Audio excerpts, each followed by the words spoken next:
the city comes out, and we're like, can we make any exception? Like where this retaining wall is, because it's in an easement, can we just add steps? Can we add a ramp? Can we just cut out a little section of it? Can we? And they're like, nope, no exceptions. And we're like, okay.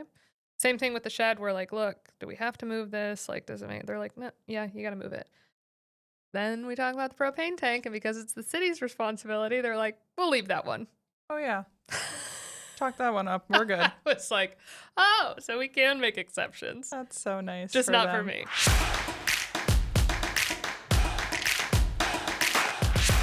All right. Well, welcome back to another episode of the KarWell Chronicles. I thought you were going to say it wrong again because the last episode you almost said it wrong. I'm still getting used to the new name. Yeah. Mid-sentence, I was like, wait a minute. Oh, no. Hold on. We're already in this. Wheels are turning. Well, let's catch up with everyone on where we're at, what we're doing, because we've got a million things going on. Truly a million things going on. My saga of problems has come to an end, knock on wood. Yeah, and you had some good news last week. Very good news, yes. So, well, come to an end. The work's not done. So I do have a little things about that, and I maybe could use some advice on how to handle these situations because I just don't know how to get this guy to listen to me. But so the new boiler and new water heater are in, and when we got there, my guy who's working on our house called and he goes, "Did you see it? How does it look?" And I'm like, "It looks new." Like, so super sexy. I don't know anything else other than the fact it looks new. I don't know if you set it up correctly. You could have done it completely wrong. Yeah. No clue. But so we got all of that new in, and then they're working on the AC. And this was the little hiccup in the road that happened and extended our timeline and why they're still working on it. So we went up to Alpena to do our spring turnover. So we blocked Sunday night through Friday. And we get there, and the guys come on Monday to bring scaffolding because they have to cut holes in the ceiling. And I'm outside, and they're like, "You're the boss." I'm like, "Yep, anything you need, just let me know. I'll be inside probably getting my son down for a nap." And they look at me, and then they set the scaffolding down. They leave, and they never come back on Monday. And this is 10 a.m. on Monday morning, and I'm like, that's an entire day of work gone. Yeah, where you go? I've got stuff that I'm doing, but we're here so that you can do this. Well, I get a call on Tuesday morning, and his name's Patrick, the guy I work with. And he was like, "Hi, Emily," which is this thing that he always does when there's a problem. And I'm like, "What, Patrick?" It's in the tone. Oh, it's so annoying too. I'm like, "Patrick, don't talk to me like that because I know that there's a problem when you answer the phone like that." Lie to me. I know. And he hears Oz in the background, and he goes, "Yep, that little one there is why I'm calling. So we can't do any of the work that we needed to do this week while you guys are there because the house was built before 1974. It was built in 1970.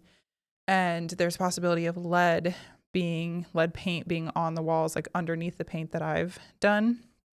And if we start cutting holes, that'll all be in the air and he'll inhale it." And they took a safety course. He was like, "I just can't do the work knowing that he's going to be there. I'm really sorry." And I was like, "No, I really appreciate you caring enough about him." Yeah, thanks for not poisoning my child. Yeah, thanks for. But I was like, what if I take him and I go to a coffee shop and I'm gone all day long? Yeah. You guys do your work, clean up after yourselves every day, and we can still do this. I'm willing to take a toddler out in public all day long to get this work done. Which, if you guys have a toddler, you know that's a feat in and of itself. But I was like, I'm willing to do it.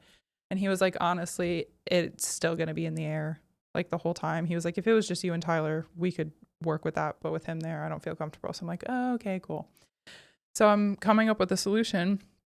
Well, we were supposed to be there till Friday, and we had a whole list of things that we were trying to do. And I was like, "Okay, if I leave Thursday morning, you'll have then all day Thursday and all day Friday because I'll make sure that nobody can book Friday night." I was like, "How many more days do you need?" And he was like, "I need at least 2 more days. And we're coming up on Easter weekend, so we can't work over the weekend at all." And I was like, "Okay, yay. I'll block through Tuesday." Wrong answer, Patrick. I know. And they worked all day. Well, all day. They show up at 11 every day, and then they work until 5.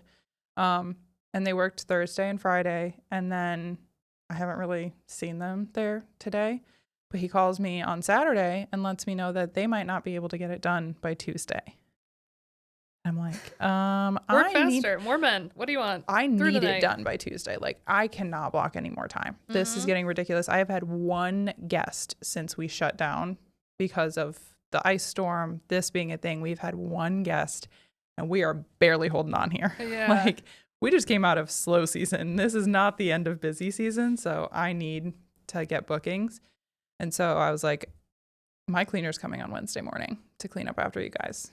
That's the only thing I said to him, but he just keeps being like, well, we might not be done by Tuesday. And I'm like, Figure it out. Yeah, you don't really have a choice. But silver lining in all of this, and this is not a sponsored episode, but proper insurance really came in clutch for this situation.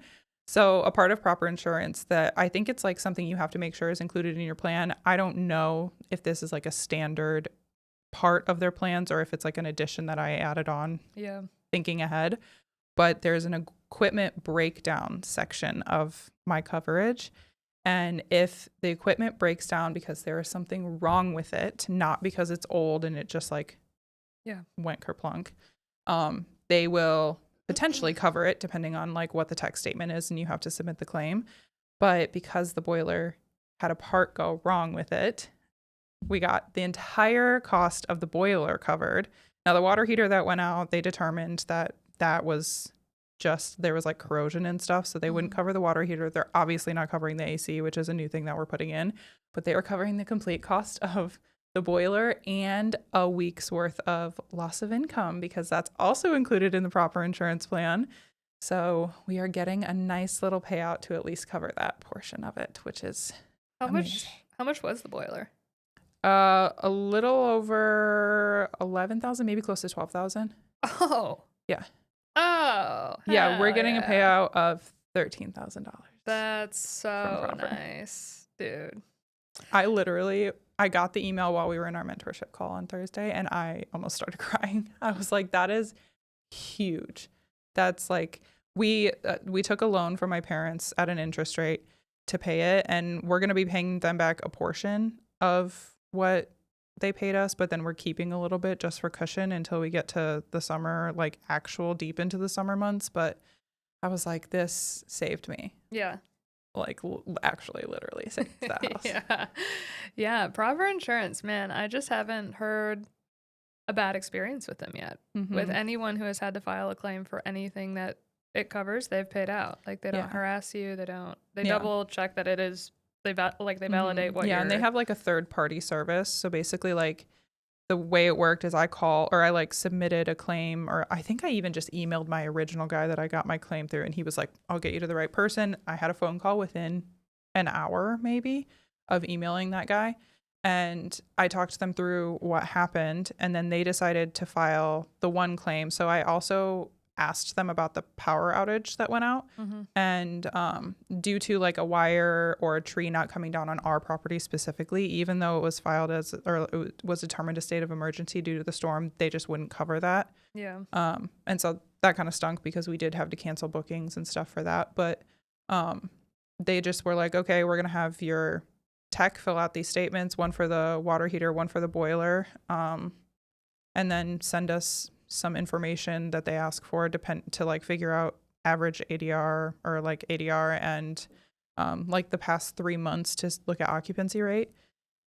And then I got an email that was like, hey, you've been approved. This is how much you're getting. Do you want it direct deposited? If you do, this is what we need. Do you want a check? I said, mail the check here. Thank you very much. Yes. Dude, I'm such a fan. I mean, big fan. Super easy process. Yeah. The B&B that we stayed at this past weekend in Idaho, although the most immaculate B&B I've ever been to in my life, giant safety hazard. Really? Oh my gosh. Like Fede was with us, and so Fede is like, this is the worst safety B&B I've ever seen in my life. And I mean, it was everything. They had every single thing that you possibly could have wrong from a safety perspective, wrong. No fire extinguishers anywhere, wood burning stove outside, wood burning fire pit outside, wood burning fire pit inside, sparklers available, candles throughout the house. All the windows on the second story had the ability to open them, like the latch removed, so you couldn't open the windows from the second story in case of a fire. None of the decks had any railings. None of the dock had any sort of like depth markers or no diving or anything like that. I mean, it was just every single thing that proper makes you check Mhm. and validate and fix before they'll insure you. Every single thing was wrong. And so I was like, wow, this B&B is a 10 out of 10 on every other metric except for safety. And Mhm. like Steven came over, our CPA who lives in Idaho, and he's like, I'm not surprised one bit. Like that is so Idaho. Like Really? That's just so like funny. I good old wonder if it's boys. just like their family It home and is. so they like don't think about it Yeah. because they're like whatever, we use it, like we use it and it's perfectly fine. Yeah. But again, it's just crazy the things that guests will do. D- So we talked about on the last episode the cabinets being torn off. Well, there's like we have like a cabinet, like a buffet with games, and the one of the doors was pulled off, Mhm. which again, are you the Hulk? Like what is going on? How are you ripping these doors off? But there's like the little metal, the handle is like the metal thing that comes over the top of the door and then comes down. So Yeah. it's like you pull from underneath. Yeah. And it was literally bent, like crumpled. And I was like, again, are you the Hulk? Like, what are these people Did you that are. grab these with like pliers or something? I don't understand. Tyler had to like bend it back himself. He was like, what is going on here? But people do crazy things in these houses. And you're like, what? What are you doing? Yeah. Dude, I don't get it. I mean, and even for us as Airbnb owners, like we had started a fire in the indoor fireplace because, okay, if they're going to have a real fireplace and it's allowed to use, like I'm going to use it. And Ethan in the morning, they would light it first thing in the morning and we'd have it running all day long. And Use a lot of firewood, didn't you? yeah, they had a ton chopped and we were like, thank you. We're going to keep this thing going. And Ethan's like, all of a sudden I turn around and I look at Jay and I see this little line of smoke coming up from the floor. And he's like, and sure enough, one of the ashes or like a little And piece of popped wood out. popped out and was on the floor and it was like sizzling a piece of plastic or something that was on the ground. And so it didn't do any damage to the house, of course, but it's just like, that's why. That's Mm-hmm. why. That's why we have fire extinguishers. Yeah. Did they have fireplace guards? They did have like the chain like curtain Oh, thing, okay. but I was the only one that knew what that was. Like after that had happened, I was like, "Well, what? It's because you guys don't have the chain curtain closed." And they were like, "Oh, that's what that's for." And I was like, "Yep." Uh-huh. Okay. Yep. Alrighty then. Sure is. Oh my gosh. Yeah, that is terrifying. I know. We installed the dock and immediately I was like, okay, I had bought the like, I call it a life preserver, the like round one that you throw Mhm. out. It's a life preserver, right? What else would it be? Tyler and I had this argument the entire time we were A in floaty? Alpena. Like I don't know what he called it. He was like, it's round. And I was like, it's a life preserver. I don't know what else you want to call it. what, does he think they're square? I don't know. Like I think he thinks a life preserver is a life jacket. I don't know. oh.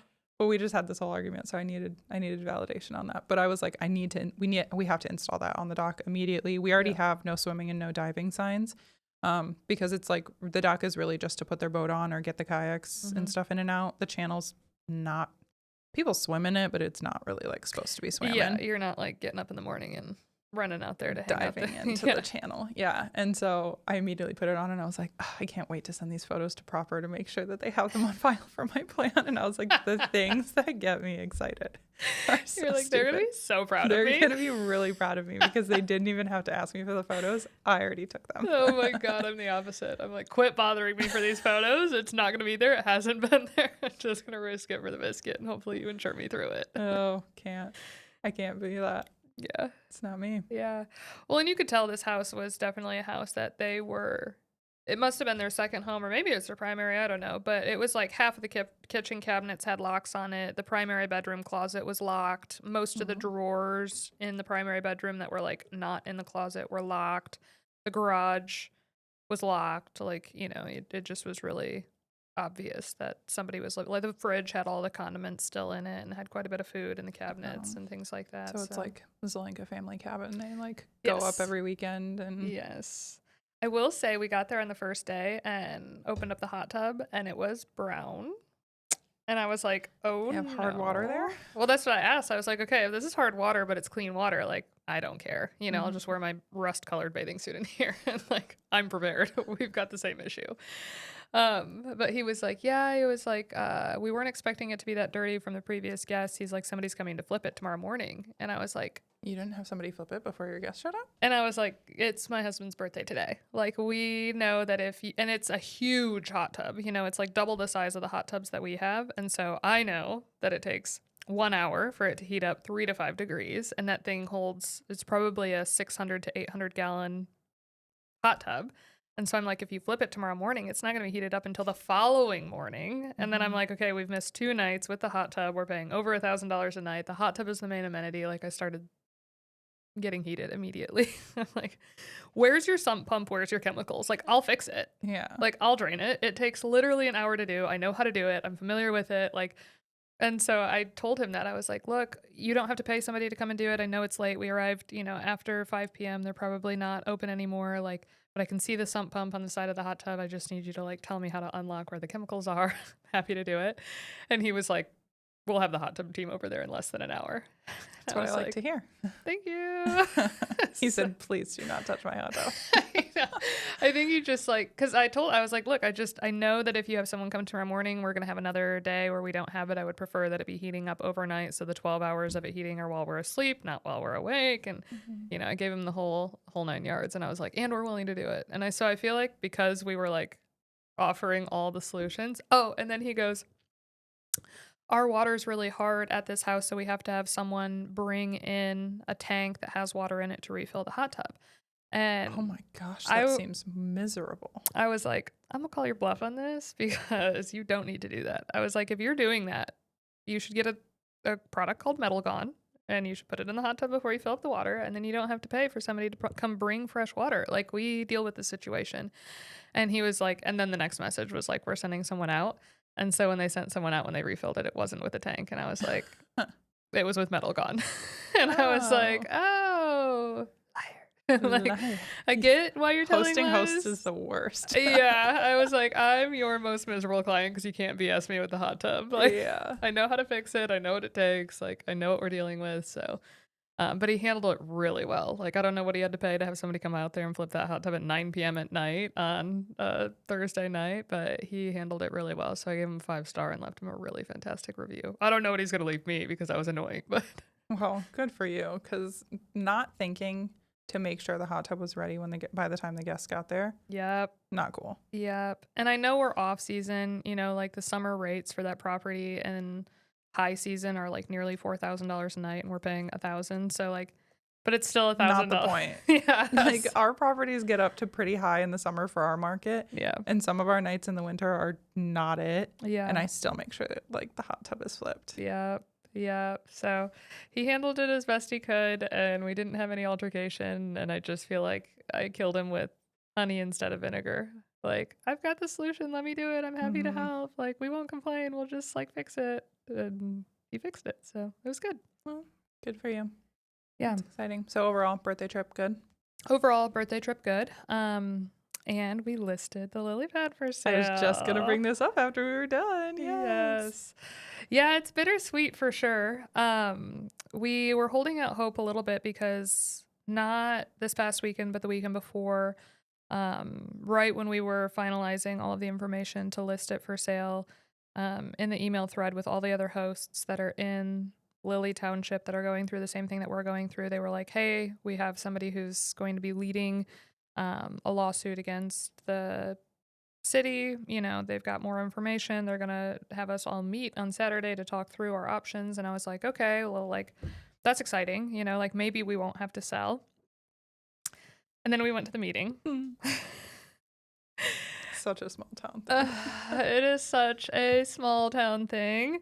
It's these 2 old white guys, not to be super stereotypical, but they just got up there and started talking about how we legally aren't obligated to pay taxes, and that our license, because our name is in all caps, it's like we're, I don't know, something to do with the government, and it's a big conspiracy theory around your driver's license, and like, I don't know. They just went down this rabbit hole of like screw the government in any way possible. Yes. And like trying to lead a revolt overall. And so they weren't even talking about short-term rentals. And so after 45 minutes of it, Ethan was like, no. This is not it. This is going nowhere. This is 2 old guys who are fed up with the system that they've experienced over the years, and they're trying to get people all wound up to like fight the man or like whatever. And we're like, no, this is not leadership that like is specific to short-term rentals whatsoever. So we were like, that solidified the fact that we're going to sell this property. And so we do have it listed on the listing that it is able to be short-term rented if somebody could get the township to like there are permits. Mm-hmm. And I just think that there's a lot of bad blood in the water from the existing hosts with like I'm sure if somebody local that already lives on the lake wanted to buy it for a short-term rental, they would be like, you're Yeah. good to go. Mm-hmm. So we have several showings scheduled, and I'm just ready to let that property go, you Yeah. know? Well, I have a few questions about it because Yes. my goal is to like be able to show people how the one property really like spiraled and changed your life, got Mhm. you like way further into this industry than maybe you expected. So can you talk through where you guys were at like in your journey when you decided to purchase that house? Yeah. So we purchased this house in 2021. We had just in 2020 we bought a Volkswagen van, lived in the van for several months, and honestly, I always bring that up as part of the story because I just think that had we not had the opportunity for Ethan and I to be so unplugged from our everyday lives and so plugged in with one another, I don't know that we would have ever gotten on the same page of being like, now's the time to buy a piece of real estate. Like now's the time to like make a jump into something bigger. And so we just never had service, always were in national parks, never could be on our phones, just distractionless for months. And so eventually we were like, you know what, we're sure we want to buy real estate. And every single place we travel in the van, we were like, maybe this is the spot that we buy a piece of real estate. And eventually we just decided that it made sense to buy in Michigan because my dad was a builder and could help us, and we just had the most leg ups in Michigan. Mm-hmm. And so we wanted to use that to our advantage. And so when we landed in Michigan finally, we just started looking at lake houses, and I was making $45,000 a year and recently had left my 9 to 5. And so I couldn't qualify for a loan. Like they took my income and they were like, you qualify for $20,000. No, it was $60,000. And I was like, I can't even get a trailer park for that or a trailer home for that in a trailer park. Like there's a 0% chance that that's gonna work. And so with Ethan's income, we could qualify for 300. And I was like, oh crap! Like I want a waterfront property, and it's gonna be hard to find a waterfront property that's short-term rental friendly that also is under $300,000. And so we found the lily pad. It was for sale for 300 grand. And we offered on it, and we offered on it, and two other people offered on it at the same time that we did. One person offered 100% cash, and the only reason the seller gave it to us was because she had been following our story with Nicole. And she was like, oh my gosh, I know who you are. I know what you're going through. Like, this house is yours. And I was like, okay, it's mine. Like, that's amazing. Wow. Yeah. So we moved forward on it. And I mean, that property at the time, I didn't know how to analyze deals. I didn't. This is going to be one of my next questions because you did literally the thing that we tell people not to do, which is Yeah. like go in and you didn't look at the data at all. So or you did slightly. So like Yes. talk through what you actually did and then maybe like versus how you would look at it now because doing it the way you did really played in your favor at that point in time. Yeah. At that point in time, I didn't know AirDNA existed. I didn't know how to like run numbers. Like we had just been doing arbitrage up until this point, and same thing. Like I didn't know how to run numbers on those, but the investment was so small that the risk seemed totally worth it. And so really all I did at that point in time, or really all I knew how to do at that point in time, was there was two other B&Bs on the lake that looked like crap. Just looked like crap. And I looked at what they were charging on a nightly rate, both in the winter and the summer. And then I looked at how far out they were booked. And I was like, okay, we can at least make our mortgage. If I just make it look exactly like theirs and I charge the same amount as them, I know that we're at least going to break even. And we had obviously been working for a fund at that point in time, and we were just watching how well outfitting them and all the amenities worked. And so I was like, look, I just think that there's a lot of upside potential here that I'm willing to play into. And I didn't know a thing about interest rates at that point in time. I didn't know that a 3.2% interest rate was something to be excited about. Like, I think I remember having a conversation with you at one point where either your mom or maybe your mom and my mom, I don't remember, we're both like, wow, that's a really high interest rate. Oh, my mom, every time we looked at homes, because even when we were looking in Fort Worth for like a home to live in, it was like 2.9, 3.2. And my mom was like, that is outrageous. I cannot believe what interest rates are. And I was like, now I'm like, you're funny.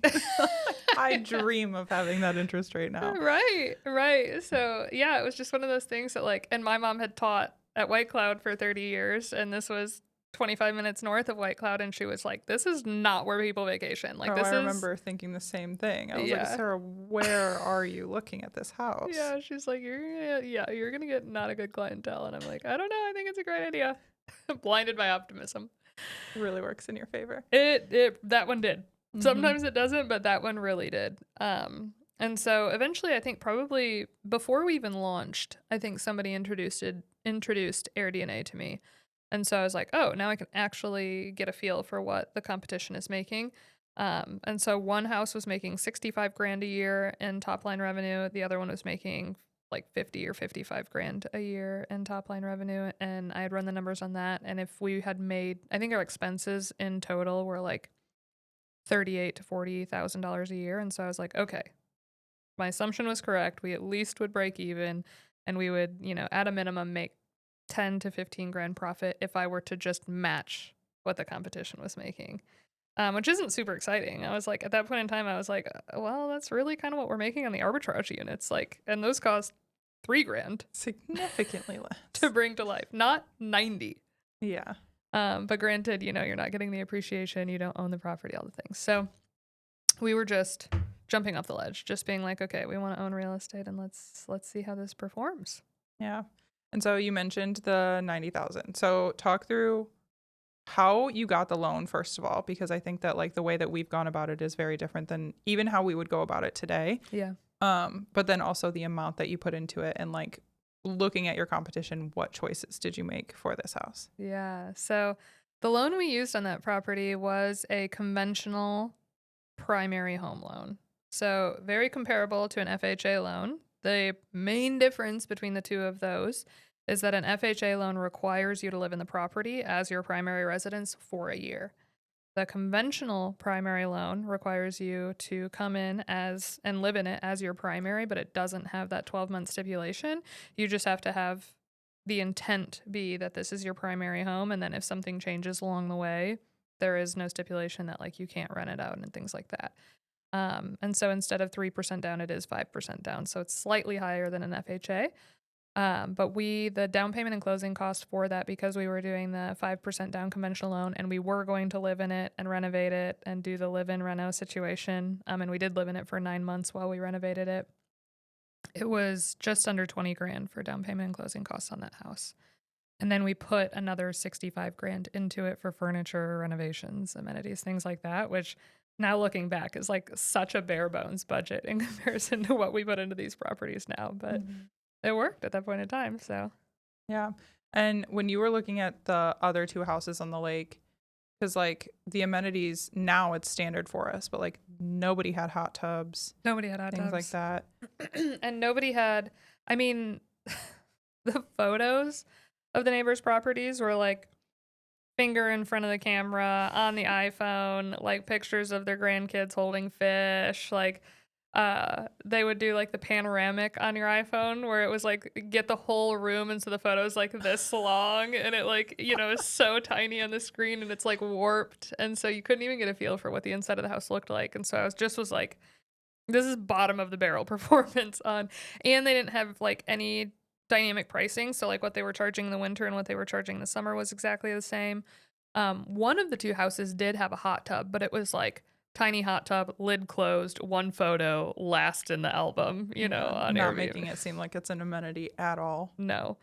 And so we came in, and I think that was a big reason why we decided really, I mean, 65 grand was all we had to put into it. Like we had to stick within that budget, but I was just like, look, we could go all out on this property and I could spend 200 grand bringing it to life. But like if we spent 10 grand on just a hot tub because the house came fully furnished and had good photos, it still would have beat the competition, Hmm. So spending the 65 grand on all new furniture, really high quality photos, twilight photos, a nice fire pit, sand on the beach, and then the hot tub.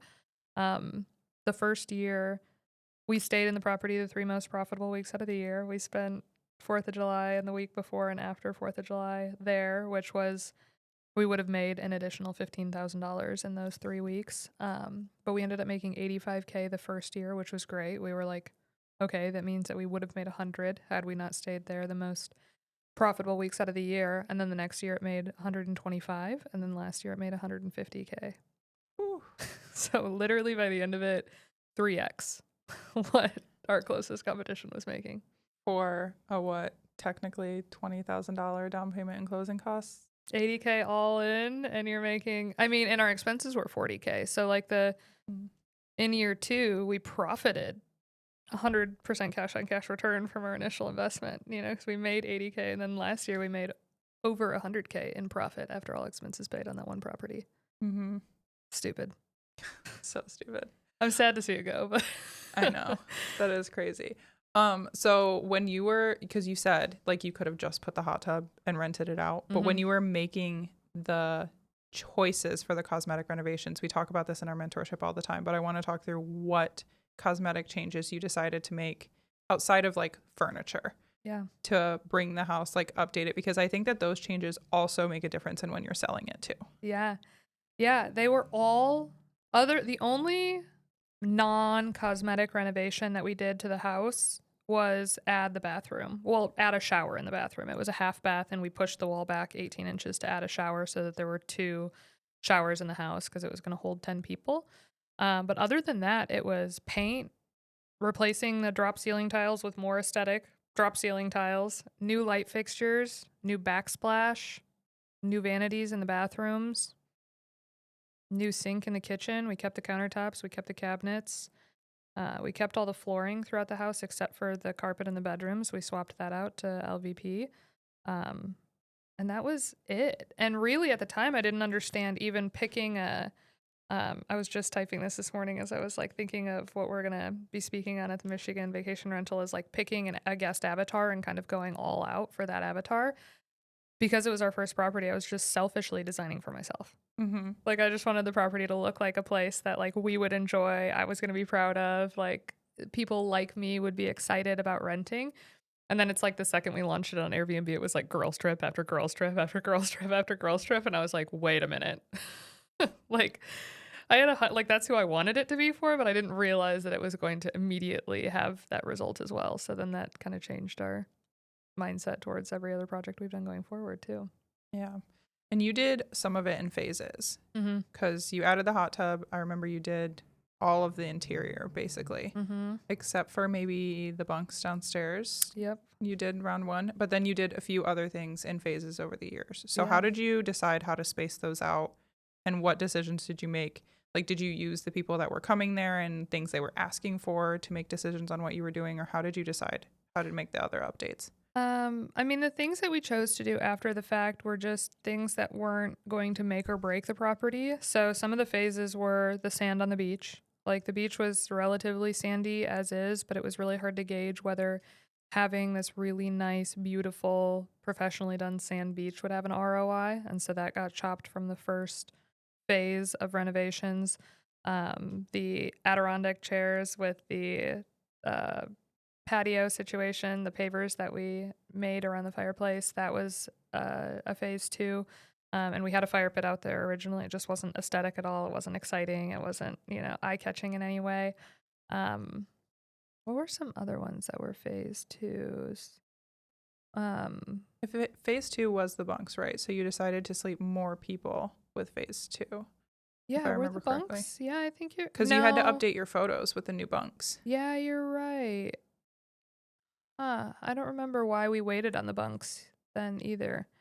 Um, Maybe because it was more expensive, or no, we launched it in. No, I don't know. I can't remember. But yeah, I think the bunks were phase 2, because it was going to be a bigger remodel and I needed my dad to do it, and maybe it was like trying to work around his schedule. I don't. Yeah, because I think remember. you launched technically in March, and then the bunks were July, because you did the bunks and the patio all when we were like in that for that 3 weeks that we all were staying there. Yeah, you're right. So maybe I just launched it because it was like livable. Yeah. And then took it down. Done is better than perfect. Yes. Yes, 1,000,000% yes. And then now, like, we did the fire pit and things like that. And really it was just out of like, we had to wait until we got a little bit of money, and we just reinvested like the first, let's say we launched in February. we would like get $1,200 and then I would spend the $1,200 on the bunks. And then we would get $3,000 and then I would spend $3,000 on the, exterior fire pit area. And then we get a little bit more money and I would like splurge on whatever I wanted to build out. And so I think that taught us a lot about like what worked and what didn't work. Cause there was no way that I could gauge like the Michigan Adirondack chairs with the fire pit, like if that was going to be something that people were excited about or the beach.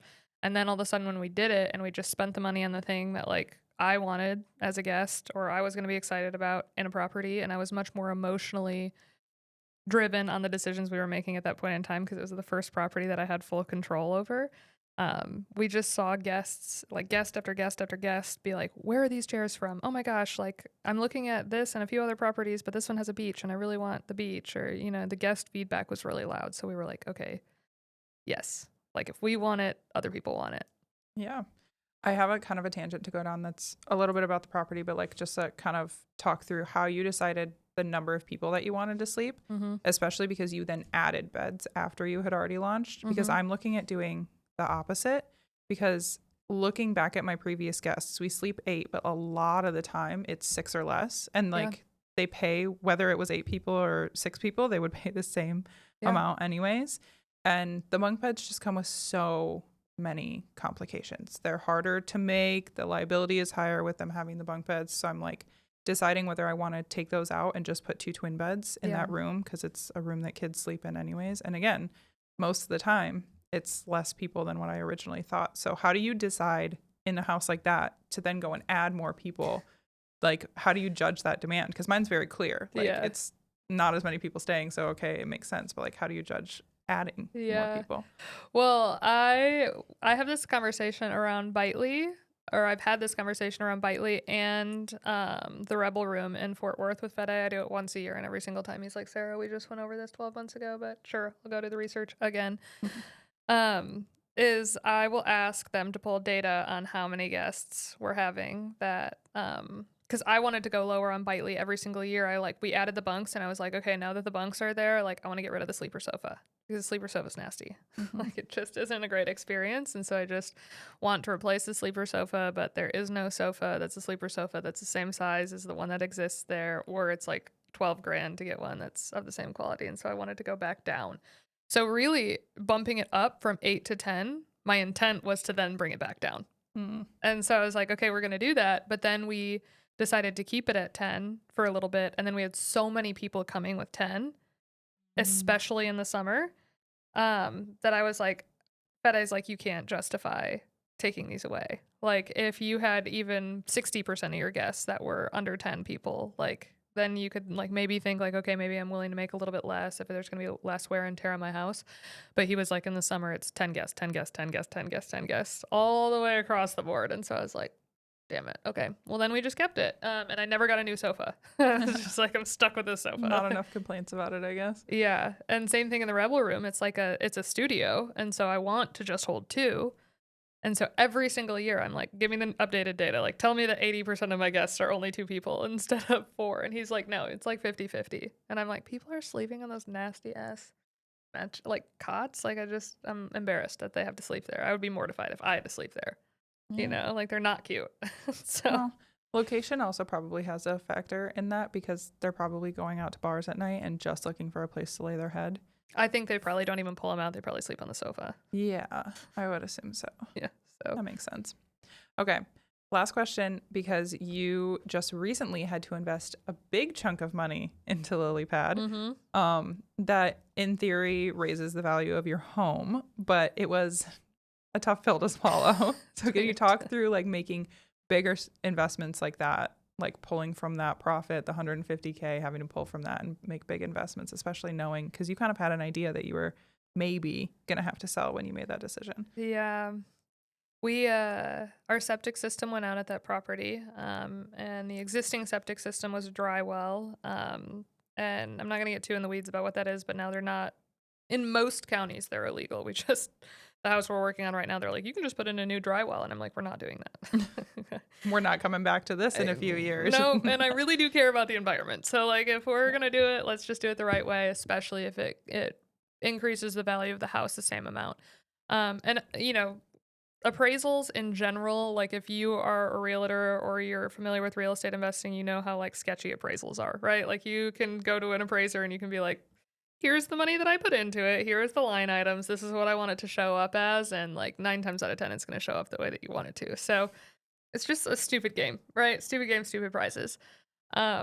And so when that septic system went out, and we're in the middle of these regulation changes, at the time I was honestly overly optimistic or cautiously optimistic that we were going to get a permit because they had already announced that there were going to be 4 permits on the lake. And so we were just like, put the best septic system in there because we just want there to be absolutely no pushback whatsoever on whether or not we can qualify for a permit at that point in time. And if I get to keep running this thing that's making me $100,000 profit every single year on a $300,000 purchase, like that is, it's the deal of a century. I don't know that I'll ever have a deal that good again in my life. And so I was like, it can have the 25K. Like, run it. We're doing it right. Like, bring your finest septic installers. Bring out every single person from the county. Like, let's just take out trees. Like, let's just make this thing the way that we want it to look if we're going to keep this thing forever. And so I knew there was a chance that, the city was going to pull a fast one on us. But still, at the end of the day, I was like, you know what? The next person who buys it is going to need a new septic system. And if it increases the value of our house by the amount that we spent on it, okay. Like, that's the worst case scenario, but okay. I'll get the money back. So we had it installed, and the city came out when they were handing out permits, and they were like, your septic system's wrong. And I'm like, no, it's not. We had all of you check this. I have checked. I hired the best guy, the most expensive septic system. Like, we had every single stinking person out here poking holes and telling us what we couldn't do.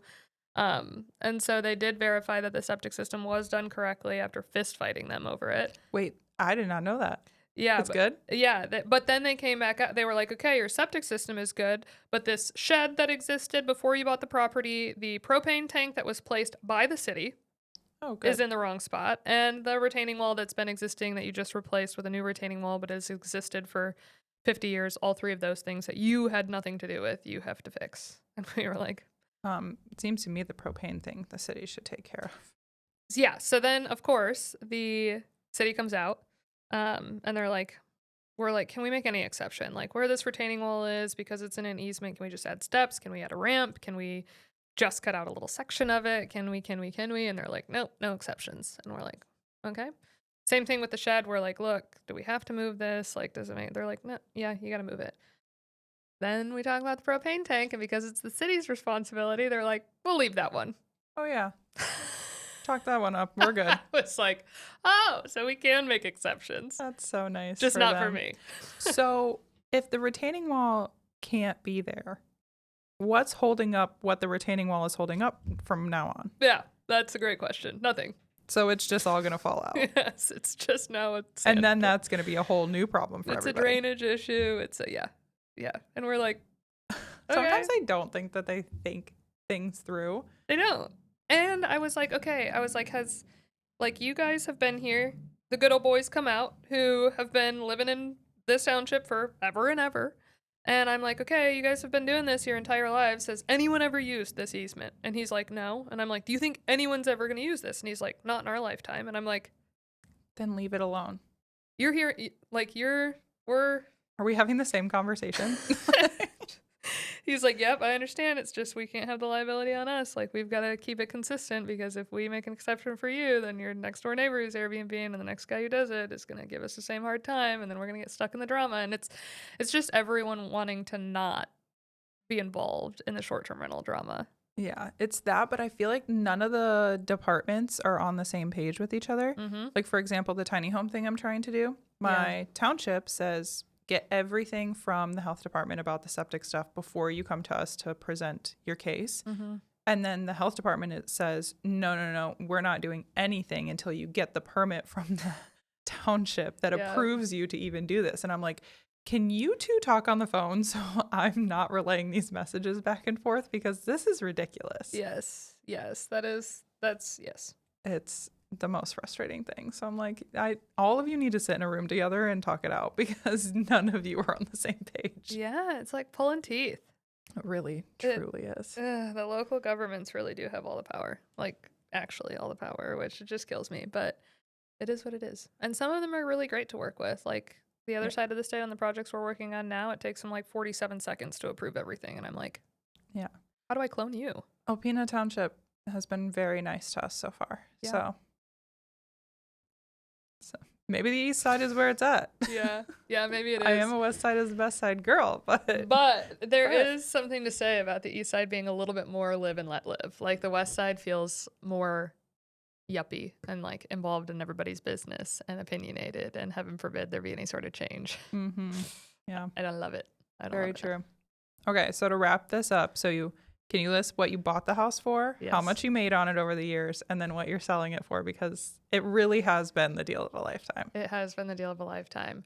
And I didn't even talk about the fact that the cost segregation study that we did on it. Like, okay, so we bought it for 300,000, 20 grand down, 65 grand into it. So we were 85K all in cash in this property. We did a cost segregation study that year, and at that point in time, we were still at 100% bonus depreciation. Timing is everything. Timing is everything.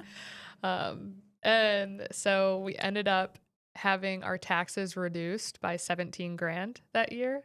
So it was like everything that we had put into down payment and closing costs, we immediately got back on our taxes. So really, from a cash perspective, if you want to consider the tax savings that we had that year, we really were 60 grand all in. Year one, we profited 50 grand. Year two, we profited 80 something grand. And year three, we profited 100 grand, just over 100 grand. So all in, I think we were at about a $225-ish thousand of actual profit that went in our pockets after all expenses paid, except for the septic system. So if you take out the 25 grand from the unexpected septic system replacement, then we're at $200,000 over 3 years that we profited in our pocket off of that one deal that we put 80 grand into. And right now we bought it for 300. We have it listed right now for I think 425. Nice. And we owe like 250 on it or something. Okay. So we'll walk away with probably around 100 grand profit from the sale as well. Amazing. Yeah, so we will have real quick, because you did the cost segregation, but technically haven't held it for 5 years. What does that look like? We'll have to recapture a portion of that back on our taxes unless we 1031 exchange it or buy another piece of real estate or a business or something that has expenses that can offset that. But I think it'll, like, again, it was like 17 grand or something like that. So it's not something that will be coming out of pocket for a whole lot. But I don't know what that calculation is. Maybe 10 grand or something that we'll have to come out of pocket for at that point in time. So not too shabby though. No, I think all in we will probably make close to $300,000 profit on that deal that cost us 80 grand 3 years ago. So you made all that much and it paid for itself the whole time. Yeah. And we used it a ton. Life-changing. It was life-changing. Yeah, so great deal overall. I mean, I'm sad to see sad, yeah. I know. I have so many memories there that I'm like sad that we don't get to go up there anymore. I know when Taylor was like, I want to buy it from them, I was like, please do. Yeah. So we can go back up to the house. Yeah, I know. And it's one of those things that like it could sit forever, and it's just not the mortgage on it's like $1,700 a month. So there's like a portion of me that's like, do we just keep it? Like, do we just keep it for ourselves? But the reality is that then it just becomes a chore and we probably use it like once a month. We travel so much that it's our summer home. We turn it into the new cabin that we go up to. Like all of us, if I want to use it one weekend, I'm like, I'm renting the cabin this weekend. Yeah. Yes. 1000% we all move into it. But yeah, I'm ready to see it go. And I mean, with all of the regulation changes that we've been going through, it's one of those things that I just don't want to hang on to something longer than the universe, God, whoever wants me to hang on to something, because I just feel like something bigger is coming. So I'm just trying, it's like a haircut, I'm just trying to like be optimistic about why we're letting it go, be optimistic about the fact that it was still a great deal, even though it's prematurely ending, and just be excited about what's coming next, because I don't know what's coming next, but I'm feeling very open and ready for it to happen. So I know I've been feeling that a lot lately. I was talking to Taylor about that last night. I was like, I feel like there's so many things that are like pushing me in a certain direction. Yeah. And even though like some of it kind of sucks. And the same thing for her, like with her business, she keeps hitting these walls. And I was like, I think it's for a reason. Yeah. I think that there's like things that are being put in your way so that you launch at the right time, so that you have the perfect schedule. And I was like, I think that that's just happening to all of us. But Yeah. I'm just viewing the world in a positive way lately. Yeah. Well, I mean, you hear entrepreneurs all the time talk about how it took them, 10 tries or whatever before they got a business that really worked. And I just feel like this is the first. It's not really the first. It's probably like the fourth iteration for us at this point, but Mm-hmm. it's just I'm feeling that like that resilience towards like, man, I just have so much more of a skill set going into looking at this differently now, and it's about to take a lot of work off of our plate. Where all of a sudden we're like mentally freed up to be like, okay, we've got time, we've got money, we've got reasons to like Yeah. go pursue One less spring something. turnover, one less fall turnover to think Yeah. about. Yeah. Yeah. All those things. Yeah. That So is super exciting. I literally was talking to our mentorship happy hour call last Wednesday. It was literally Cheyenne, Jen, and me. And we were talking about that, about how like the comparison of like seeing people succeed, but then you hear it took them 10 tries or their business has been open for 15 years and like we're all comparing. But then I'm like, oh my gosh, like it really, for it being the first one was a really big success and you get to level up from here. Like yeah. that's incredible. So Yeah. very exciting. Yeah. Take it away so I can build it back better. Mm-hmm. Yeah, so we'll see. We'll see what's next. And obviously, like you and I have both been kind of going down this like RV park, tiny Mm-hmm. home, micro resort rabbit hole. And I've got to say, I think now I'm at a point where I'm like, that's not it right now. Like now that I've spent the 10 grand on Heather's mastermind and we've learned how to look at those numbers and we've also gotten familiar with how to run numbers on buying boring businesses, I'm like, wait a minute. I think I've got this out of order. And so I just feel like, I don't know, I'm just like reinvigorated. Like I just feel like last year was so exhausting keeping the business afloat and there was so much about it that we didn't like. And I just feel like I've got so much of a different perspective now that my plate is getting cleared. And now that we've got room to kind of like look up and be like, okay, well, how do we want to, like, what did we not like? What did we like? And I don't know. I'm just like, okay, I just feel so much more confident going into this season than I did 3 years ago when I was just like, I'm just going to buy the house and we're just going to try it. Yeah, we're just gonna figure it out, which is such a good like step into Yeah. entrepreneurship, like trial by fire. Let's Yep. just go for it. So such a good experience, I think, for you Yeah. overall. Zero regrets. Yeah. Okay, well, we are getting close to time, but I want you to talk about what you're going to tonight because it's huge. It's gonna be it's like the end of it though, it feels like. And so talk through what tonight is and how that's gonna go for you, hopefully. Ugh, I already am like getting choked up thinking about it, which is not good because I have to like present in front of a group tonight and like We'll get the tears out now then. be strong. Yeah, you're going to get the tears out now and then you're going to be great because you've already practiced saying it. Yeah, I haven't slept in 2 days. Nervous about tonight. I don't blame you. My aura ring is suggesting that something is draining my energy. I wonder what it is. Maybe it's big and orange. Yes. So tonight is the rezone meeting for Orange Cadillac. Finally. After being pushed back 4 times? 4 times and having 2 city council members quit and a mayor be replaced. So tonight I'm standing in front of a board of 5 people, 3 of which I'm familiar with, 2 of which I'm not familiar with. But rumor has it that they are pro us, hopefully. Okay. So I'm going in cautiously optimistic. Every single person that I asked to show up for the meeting tonight that's in Cadillac, that's local, that's been involved in this, that's supporting Relevant us, to your cause. they're all making it, That's which incredible. huge. Yeah. Like that brings me to tears by itself, right? Mhm. Just to see like people, like literally every single other time that we've had a meeting, at least half the people have had other obligations, whether it be their kids have a basketball game or like whatever, like work things or family things or whatever. Like this is not anybody else's top priority besides Mhm. mine. And so I spent this weekend while we were in Idaho one morning just calling everyone, texting everyone, like just trying to connect with them, make sure that they know, when to speak, what to say, who to show up for, things that they shouldn't say and should say. And every single person was like, we've had it on our calendars. We know how much this means to you. Like you've worked so hard. And so I'm really excited to be in a room knowing that I've got 12 to 15 people that are local to Cadillac, that are relevant voices that will matter to the city council, that will stand up and vocalize their support for us.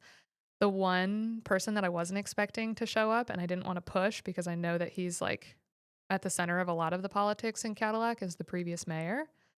He Mm. like reached out and wanted to keep it very low key, didn't want to get overly involved in the situation. And he texted me this morning and he's like, I'm coming and I'm speaking on your behalf. And I didn't ask him to. And I'm like, stop it. Like, That's oh my so God, I will nice. cry. Um, and our lawyer is ready to go. I'm just really hoping that I think my biggest nervousness in this is there are a lot of facts, there are a lot of opinions. There's a lot of room for error in saying something that isn't perfectly aligned with what actually happened.